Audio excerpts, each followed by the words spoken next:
Welcome back, my loves.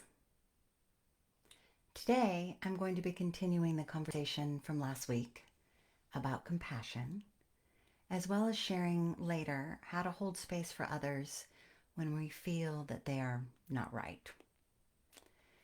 So let's begin today by imagining one of the hardest experiences we might ever find ourselves in. And this is when someone we know and care for has lost someone they love. Empathy and compassion sit quietly beside them without seeking to end their pain with platitudes like they're in a better place or at least they're not suffering. We do not know that to be true, even as we might wish and believe it to be so. And even more importantly, we don't know that this is going to ease the person who needs our compassion. Perhaps they don't believe there is a better place, or they would prefer that their loved one was still by their side, even if there was pain involved. When we make their suffering about what we can do about it, we're diminishing their right to suffer in their own way. Now, understanding, of course, that we've all said things like this in our attempt to ease the pain of another person. But true compassion does not require that we seek to solve their sorrow or soothe their pain. As a line from one of my favorite poems, The Invitation, by Oriah Mountain Dreamer, so beautifully says, "I want to know if you can sit with pain, mine or your own, without moving to hide it or fade it or fix it." Compassion requires that we simply be and let them simply be in whatever state they choose. It does not place timelines on their pain. It doesn't try to instruct them that it'll get easier or time heals all wounds. And compassion most certainly does not tell them that they should be over it by now, or that it's surprising they're still so upset. Compassion does the most uncomfortable thing imaginable when faced with the pain of a loved one. It simply shares space. It provides comfort by presence, by reminding them that they're not alone in this life. It actively listens if the person needs to talk, or talks about whatever the person wants to listen to. Compassion can even be a distraction if, by joint understanding of talking about anything but what's bothering them. Compassion asks, "Would you like to be held?" and responds accordingly. Compassion doesn't assume. If words of comfort are desired by the person that's hurting, then compassion can say things like, "I'm here for you and I'm not going anywhere. It's okay to be sad. It's okay to be mad. It's okay to cry, and it's okay not to cry." It's simply the effort of being completely present for another individual, without any expectation of our own needs being met, even our own comfortability. It is simultaneously the hardest thing we'll ever do, and the most beautiful and loving. Compassion can be given our loved ones, and it can be given to strangers. Compassion is caring for another person for no other reason than our shared humanity and deservedness therein of love and kindness. The Hindu word namaste, which literally means "I bow to you" in Sanskrit, has also been translated to "the divine light in me honors the divine light in you, and together we are one." In my opinion, it's a good synonym for compassion. We are all one. One race, the human race. And we must be careful to not let the blind programming of belief in a just world affect our thoughts and behaviors, like I spoke about last week. If we consider all human beings mutually deserving of love and compassion, then we strive to be as compassionate as possible to all that enter our sphere of influence. Understanding as we do that all come from the same material, the cells of stars, meaning that ultimately we are all one matter, just differentiated by form. And thus, whatever we do to one affects all. So, how do we apply these principles to ourselves? Well, we begin by remembering what I talked about last week, and that is we are imperfect beings. We're all struggling along, doing the best we can with our awareness of our own impending demise. We're all trying to flourish and find freedom in this individual life of ours. And it's okay that we're imperfect. It's expected. There's no perfection in a human form. None of us came into this life carrying the book of all deeds good and proper for the world. We're all affected and influenced by our genes, our upbringing, and our social environment. In fact, our very personalities themselves are a combination of what's called a biopsychosocial model. And this means that our personalities are formed by our biology or genes, the psychology of how we were raised, and the cultural socioeconomic structure that we were raised within, as well as our teachers, our friends, the media, and the entertainment in our environment in whatever generation we were raised. All of this has combined to teach and affect how we perceive the world and how we act within it. It creates a reality tunnel with which we experience our lives. If you haven't watched my live on reality tunnels, I recommend you do so. And I'll link it in the comments so that it can help you understand why people are so different. In brief, this space of our personalized reality is a combination of everything we are, everything we believe and know to be true, everything we have been shown by our personal life experiences about ourselves and the world around us. And it helps to provide the incredible diversity between individuals. We now know it's far more than just nature and nurture.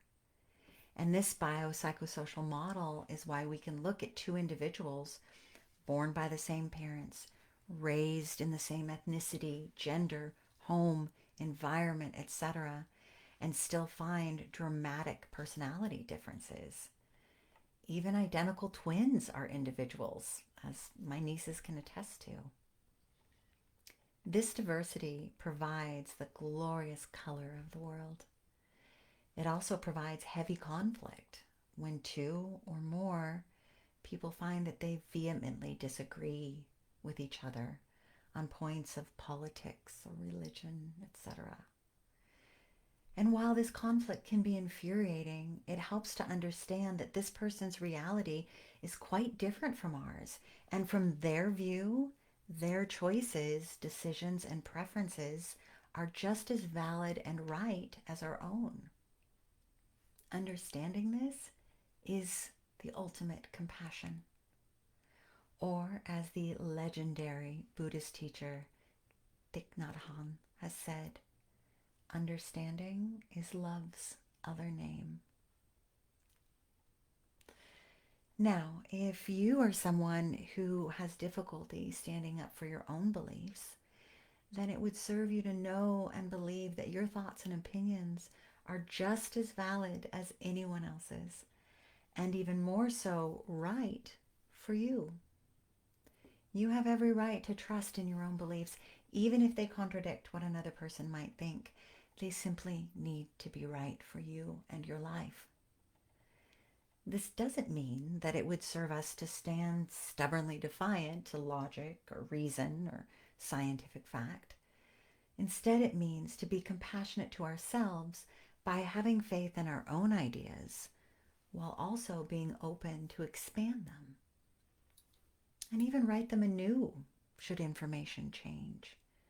The more knowledge we gain on a subject and the more we're willing to listen to the ideas of others, the stronger our own beliefs can grow. Knowledge is always power. Never hesitate to listen to someone with whom you disagree, for fear that they might make you feel inadequate or uneducated or angry. Instead, be like a sleuth and gain as much knowledge as you can on any subject in order to grow in the confidence with which you hold your own thoughts and feelings. One of the greatest gifts I was ever given was while I was experiencing the incredibly painful end of a relationship with someone I loved many, many years ago. He was an amazing, loving, incredible, funny, witty alcoholic. Eventually, the last trait overcame the ones before, and I knew that I needed to end it for my own emotional health. However, before I did, I spent a large amount of time deeply in meditation and communion with my higher self and guides, seeking affirmation that this painful choice that would affect many beyond just ourselves was the right one. What I received in the attempt, however, was far different than what I was expecting. During one intense session, my guides told me that my need to believe my partner should stop drinking was my own belief in what was right for someone. Well, of course, I argued that I was right, and that everyone who knew him would agree. It was unhealthy and would lead to his early demise. And still my guides responded that I wasn't right. Who was I, they said, to decide for someone else what their life was to be about, what they were here to learn or experience, what their connection or contract or karma was.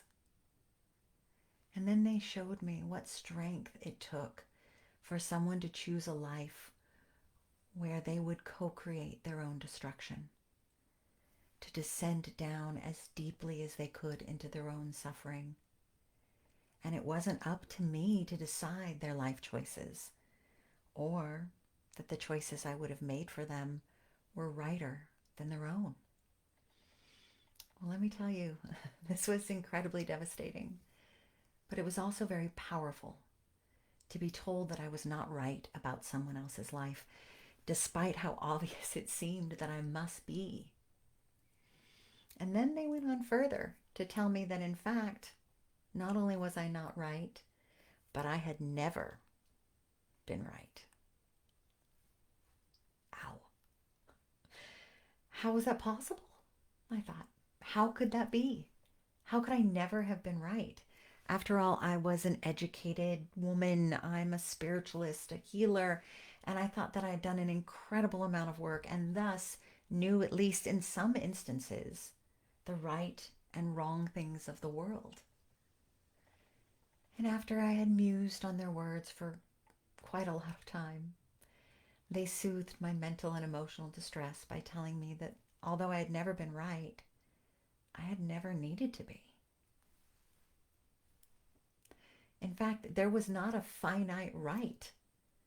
And I was not here incarnated to be right or to hold the standard of what was right for other people. I was here to discover what was right for me and to let others discover what is right for them. Wow. In fact, the only judgment I needed, if any, was the ability to discern how to best explore my own beingness and to continue to manifest myself as the greatest vision of my own imagination. A teacher of mine once said that everything you think, you say, and you do is like writing a letter to God or Creator, saying, in essence, this is who I am. So each day at its end, I ask myself if I was a good me today. If I spoke and acted in a way that represented myself and this letter that I'm writing to the universe about who I wish to be. And if I wasn't, which I often am not, then I try to do the thought work to discover why I acted in a way that didn't make me feel proud of myself, so I won't repeat it. And if I can't figure out why, then I just try to forgive myself and do better tomorrow. And if I was a good me, then I give myself the grace and gratitude to appreciate my success. And this is how I try to live my life every day. I try to let people be wrong without needing to be upset by it, or to control them, or to seek to change them for my own comfort and need to be right. I seek to be compassionate at all times to all beings, including myself. And I wish the same for you. The knowledge that you've never been right and you've never needed to be. That you are able to refocus on just what you are here to become. And that you learn to love yourself despite all the reasons you might have made up in your mind that you don't deserve it.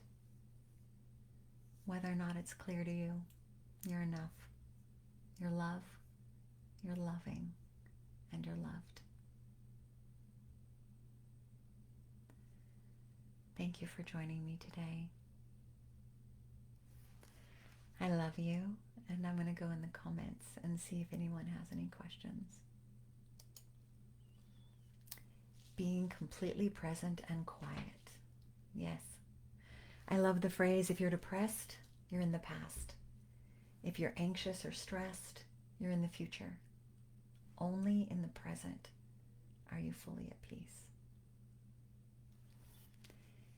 Can I be compassionate to others and myself and still choose not to engage with someone else?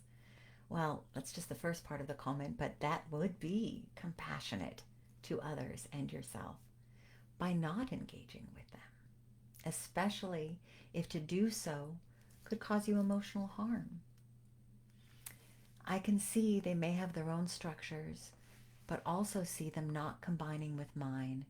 Is that still compassionate? Or do I need to see something in everyone to be compassionate? It's a really good question. Well, seeing that people hold their own structures of belief, their own rightness, their own certainties about what is true and not true, is compassion. Allowing them to think the way they think without needing to point out that they're wrong is compassion. Allowing yourself to not engage with people with whom engagement would cause harm to yourself or them is compassion. So, yeah, I think you're exactly right. And thank you so much. You're so welcome. Thank you for joining me. I'll put some links in the chat where you can watch that live I told you about on reality tunnels, and one that you can chat with me if you want to.